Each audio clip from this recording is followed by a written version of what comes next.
Bohr's model of an atom. Bohr का Bohr की परमाणु संरचना। In order to overcome the objection raised against Rutherford model of the atom, Niels Bohr put forward the following postulates about the model of an atom.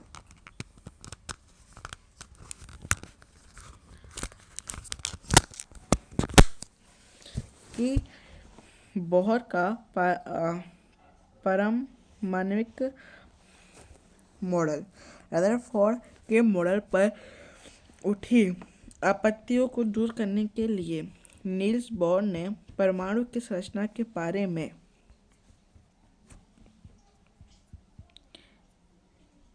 निम्नलिखित अवधारणा प्रस्तुत की। Only certain special orbits known as discrete orbit of electron are allowed inside the atom. While revolving in discrete orbit, electrons do not radiate energy. Electron केवल कुछ निश्चित कक्षाओं में ही चक्कर लगा सकते हैं जिन्हें इलेक्ट्रॉन की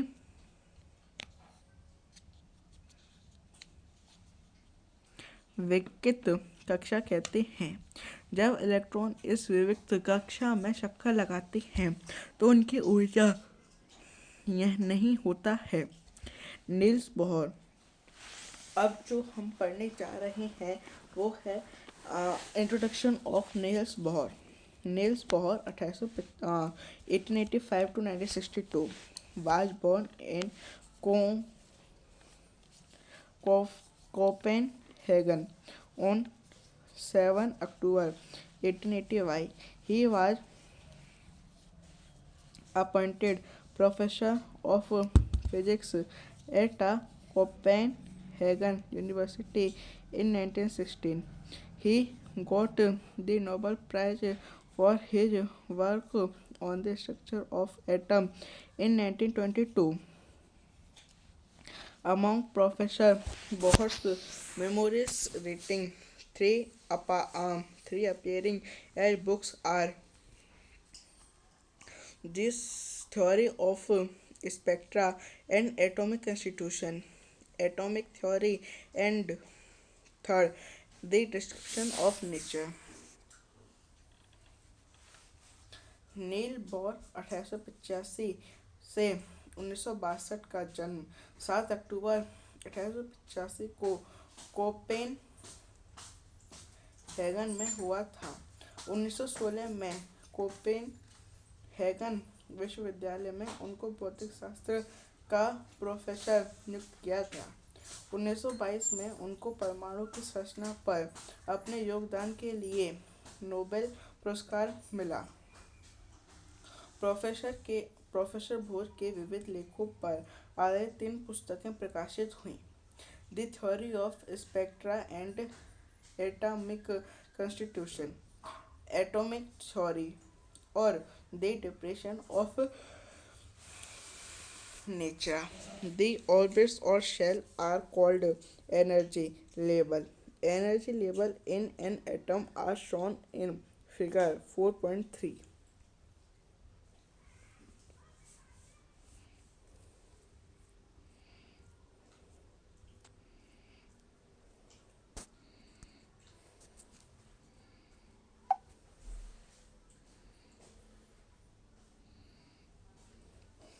ये जो आप देख रहे हैं ये है फिगर 4.3।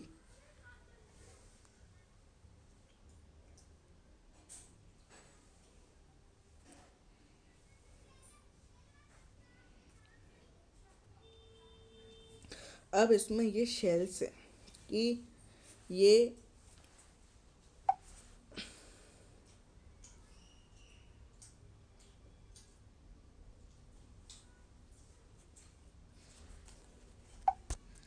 अब जो हम ये गोला देख रहे हैं ये है न्यूक्लियस और ये है डायग्राम।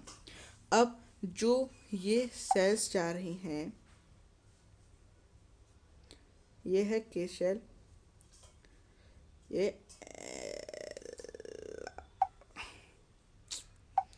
ये वाली शेल जो है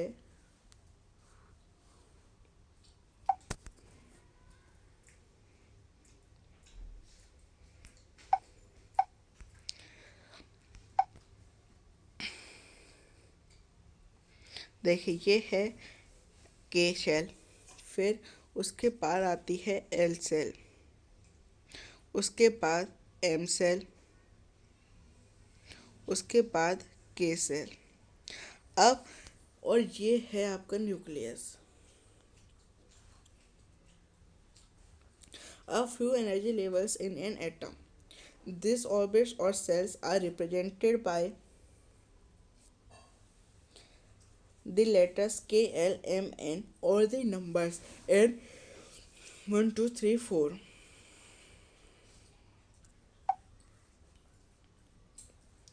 कि ये कक्षाएं या कोश के एल एम एन या संख्याओं 1, 2, 3, 4 के द्वारा दिखाई जाती हैं।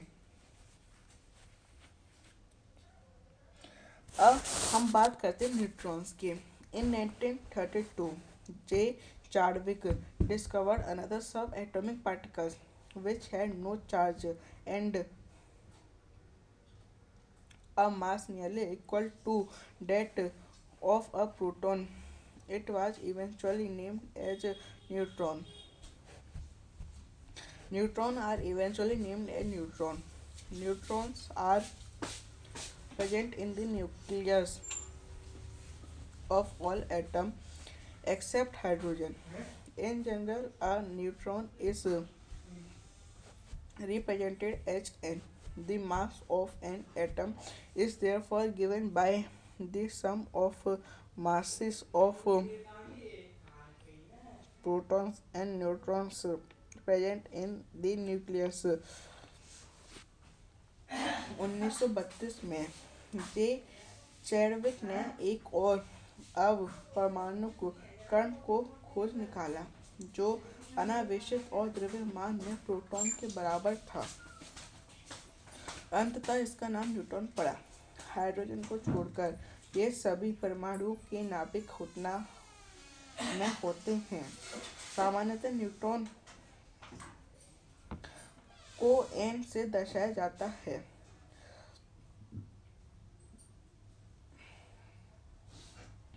परमाणु का द्रव्यमान नाभिक में उपस्थित प्रोटॉन और न्यूट्रॉन के द्रव्यमान के योग के द्वारा प्रकट किया जाता है।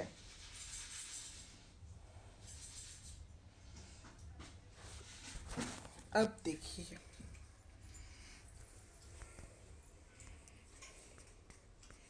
How are electrons distributed in different orbits. विभिन्न कक्षाओं में इलेक्ट्रॉन कैसे वितरित होते हैं। The distribution of electrons into different orbits of an atom was suggested by Bohr and Bury. The following rules are followed for treating the number of electrons in different energy levels or shell. The maximum number of electrons present in a shell is given by the formula 2n square, where n is the orbit number or energy level index 1 to 3. Hence the maximum number of electrons in different shell are as follows. First orbit or K shell will be 2 into 1 square equal to 2. Second orbit or L shell will be 2 square into 2 into 2 square. तो इसका answer है 4। देखिए कैसे 2 है, फिर into है, फिर 2 का स्क्वायर है। तो हमने 2 के स्क्वायर को एक्सपेंड करके लिख दिया कि 2 इंटू 2 इंटू 2 इंटू 2 और फिर इंटू 2। तो अब हमने किया तो 2 टू जा 4 और 4 टू जा 8। इस प्रकार से आंसर आया। अब इसी प्रकार से थर्ड ऑर्बिट और M shell will be equal to 2 into 3 का स्क्वायर। अब देखिए सेम हमने ऊपर वाला मैटर बनाया कि 2 × 3 × 3 लिख लिया। अब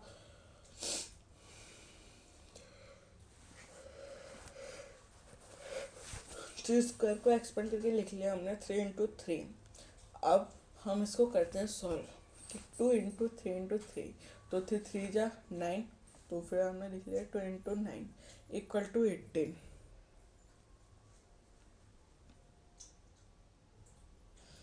इस प्रकार से ये सब सेम है। अब second, the maximum number of electrons that can be coordinated in the outermost orbit is 8.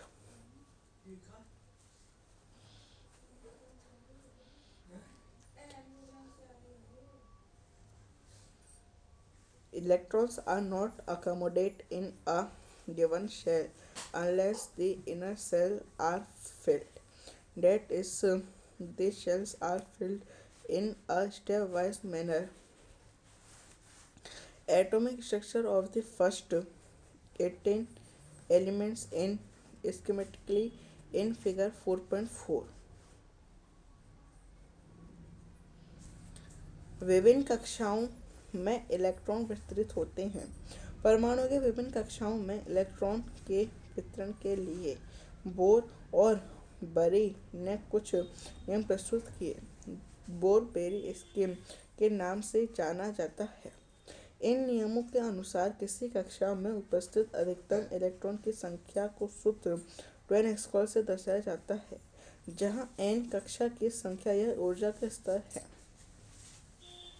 इसलिए इलेक्ट्रॉनों की अधिकतम संख्या पहले कक्ष या के कोश में होगी 2 × 1² = 2, दूसरे कक्ष या एल कोश में होगी 2 × 2² = 8, तीसरे कक्ष या एम कोश में होगी 2 × 3² = 18, चौथे कक्ष या एन कोश में होगी 2 × 4² × 32।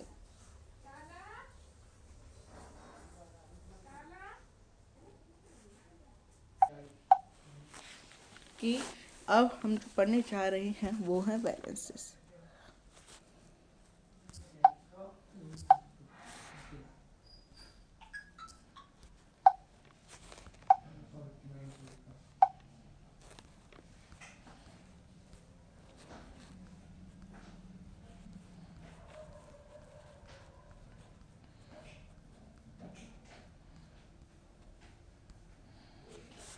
वैलेंसी नहीं है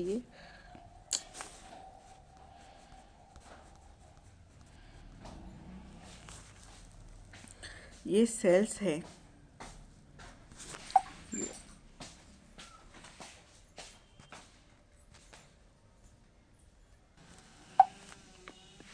देखिए जैसे कि ये है H मीन्स हीलियम, वो हाइड्रोजन, फिर helium, lithium, beryllium, boron, carbon, neutron, वो nitrogen, oxygen, fluorine, neon, sodium, magnesium, aluminium, silicon, phosphorus, silicon, chlorine और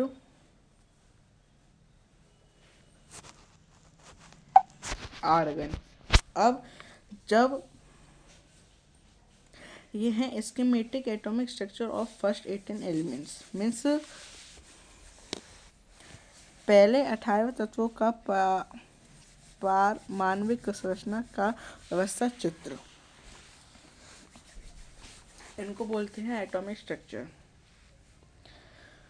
फिर हम पढ़ेंगे अब वैलेंसी।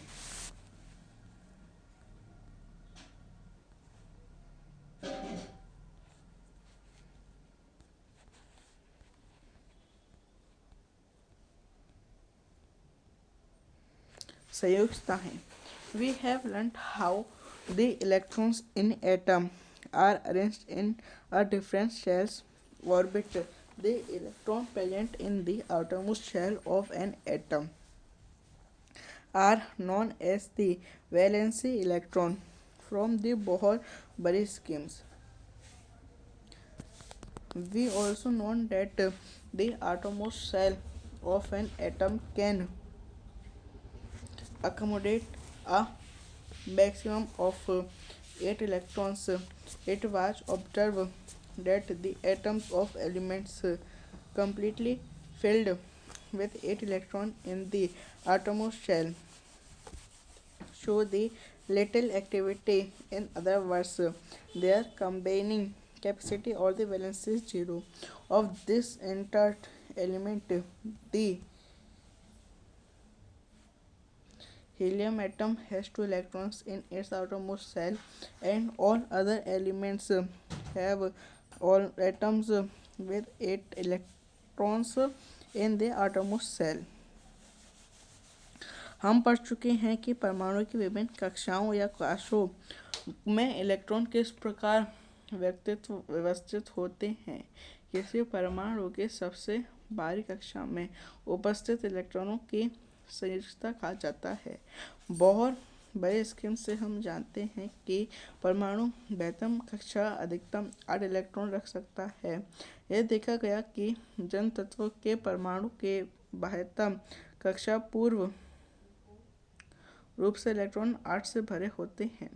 वे रासायनिक रूप से सक्रिय नहीं होते।